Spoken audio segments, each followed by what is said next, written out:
Hi, I'm Dr. Azadeh Weber. I'm a licensed clinical psychologist and I practice out of Menlo Park, California. Today, I'm going to be talking about self-determination theory and how you can apply it to increase your motivation. Self-determination theory is one of the most cited frameworks in the field of psychology, and it is developed by psychologists Edward Deci and Richard Ryan. This framework proposes that sustained motivation depends on meeting three basic psychological needs, and that motivation itself ranges along a continuum from control to autonomous. So, what are these three basic psychological needs?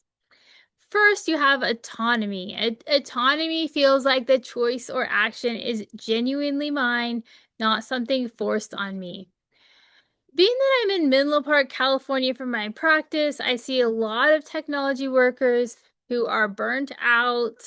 They come to me for work stress and anxiety and to have their burnout treated. Oftentimes, I notice that they just don't have a lot of autonomy at work. And that could be why burnout is creeping up, motivation is falling. So, feeling like the choice, or the action is genuinely mine, not something forced on me when they don't have when there's not a lot of control. There's decision makers who are saying, do this, and um how to treat that is maybe like going down like a layer, like why am I at this work? Why am I doing this?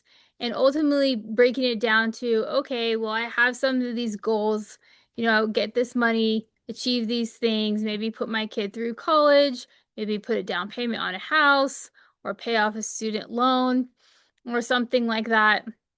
So, connecting back to the why can help a person recover some autonomy, even if they don't have like control over what exactly it is that they're doing in the technology space. The second basic psychological need that a person needs in self-determination theory for sustained motivation is competence. Competence is feeling capable and effective, like I can grow and improve at this. A related concept to competence is self-efficacy.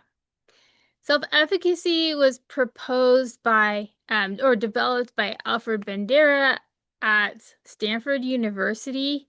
And he says that for someone to believe in their abilities and to feel confident to set goals and to persevere towards them, one needs mastery experiences, verbal persuasion, both from themselves and their internal talk and from others around them.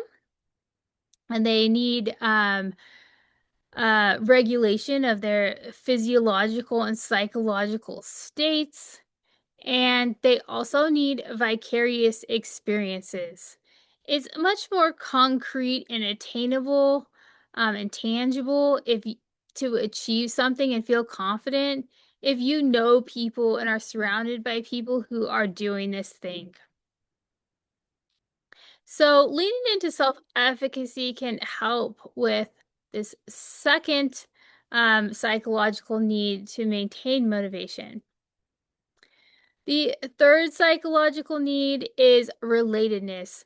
Relatedness is feeling connected to or supported by other people while pursuing this. This is a key one in my work dealing with technology workers in Silicon Valley.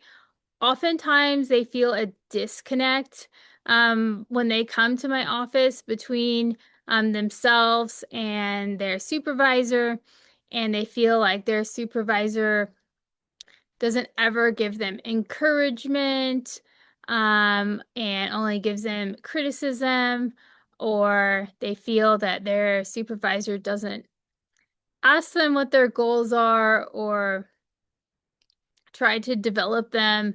And so this doesn't really work very well for motivation.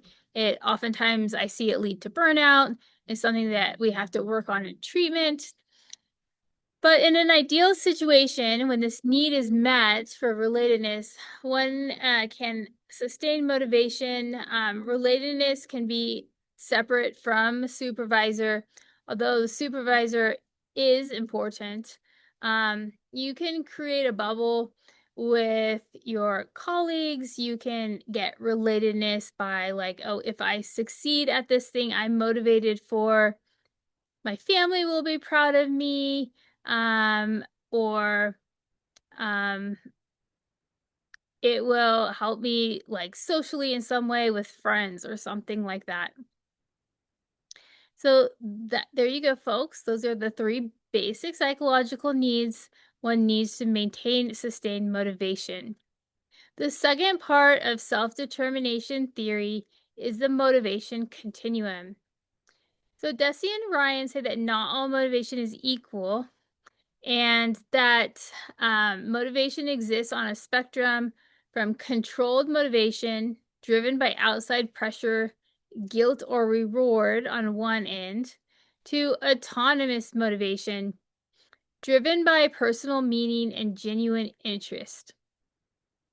Autonomous motivation is far more likely to be sustained over time, because it's what a person wants to do, because they want to do it because it matters to them, and it's fully self-endorsed.